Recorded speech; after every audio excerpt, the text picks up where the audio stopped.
with your Tuesday, June 11th morning wake-up call. We'll go over the numbers from yesterday to start, with the corn good to excellent down 1% at 74%. The first good to excellent for beans came in at 72%, which is the fourth best start ever and is, of course, well above the 5-year average of 64%. The bean planting came in at 87%. Bean planting 87 pretty much already eliminates any planting concerns, but also looking at the 10-day forecast with light to moderate rains kind of sets aside any remaining planting concerns that are left for the beans. So trade had obviously already considered bean planting pretty much done, but that number should clear up any last concerns there might be for planting. Over in wheat, harvest is at 12%. The biggest thing for the wheat here is that combines are starting to move north into Oklahoma and Kansas, and when they do move into Kansas, that is when the strongest yields will be expected. So the harvest percent, not too big yet, but the most important part there is that everyone in trade is waiting to see just how good the Kansas yields will be, and expectations are pretty high. So going back to the corn market here again, there is some heat in the 10-day forecast. It's slightly above average temperatures. There's nothing too aggressive out there. But again, funds took yesterday off, and if they continue to take days off, we could see a small bounce from that. So we may expect at least a little bit of light support. Going back over the beans again, still conversation about the Brazil tax situation. Initial thoughts is that might slow down any Brazilian bean exports.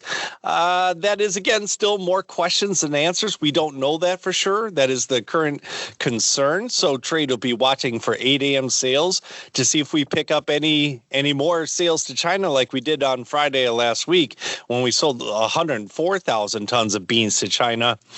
We'll see. I mean, we'll keep watching 8 a.m. sales to see if that Brazilian tax situation does mean at least a slight pickup in U.S. sales. And then lastly, in wheat, we've been mentioning that the harvest is going on and trade is really focused on the Kansas wheat yields. But another thing is that the funds, as aggressive as they've been selling corn and beans, have not been as aggressive selling wheat. They're only at 20% of record shorts. So we do still want to watch out for that as well, that funds can add more shorts to the wheat if they want to go back as aggressive as they were just a couple months ago. Also, we have seen overseas wheat also stepping back over the last week and a half. All of that, of course, is tied to the calming Russia comments from last week. Lastly, let's look over into the cattle. We see box beef still on a slow grind higher. Has the Packer cushion at $11.23. That is the highest level since late January.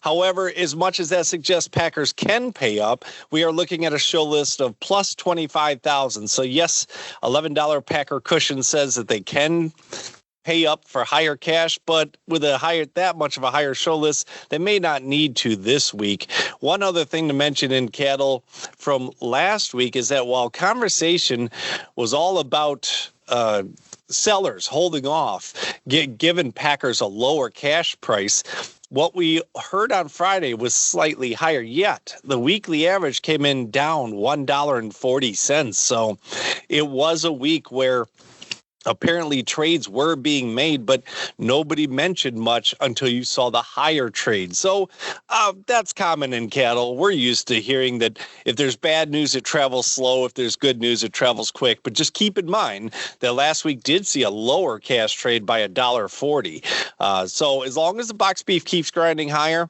that's still a better gives us a solid long-term outlook.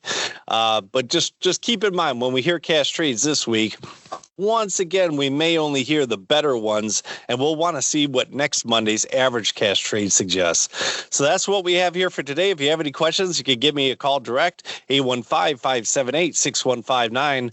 Otherwise, continue to listen to our morning wake-up calls, and we'll give updates every day.